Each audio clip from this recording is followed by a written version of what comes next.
Podsjećam samo da je Srpski pokret obnove kada je najjači bio, a to je bilo u periodu do 2000. godine, republičku vlast imao Slobodan Milošević i ono što predstavlja apsurd, možda i najveće promene, pozitivne promene u tom smeru su napravljene upravo za vreme režima Slobodana Miloševića, koji je jedini nešto vratio kada govorimo o zemljištu i imovini koja je oduzeta posle 1945. godine.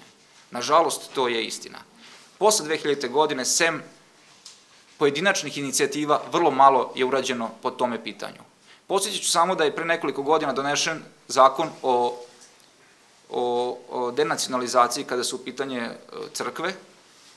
Srpski pokret obnove je uvek bio za to da crkva dobije svoje mesto koje je pripadalo i u predkomunističkom sistemu, ali nažalost moram reći da je ovo kao i mnoge druge odluke i zakoni plod populizma, demagogije, istraživanja javnog mnjenja po kojem mnoge stranke formiraju svoje mišljenje i da je ovaj zakon koji je donesen samo kada su u pitanju crkve, a ne i svi ostali građani, jednostavno diskriminacija prema svim građanima Srbije koji očekuju povraćaj imovine.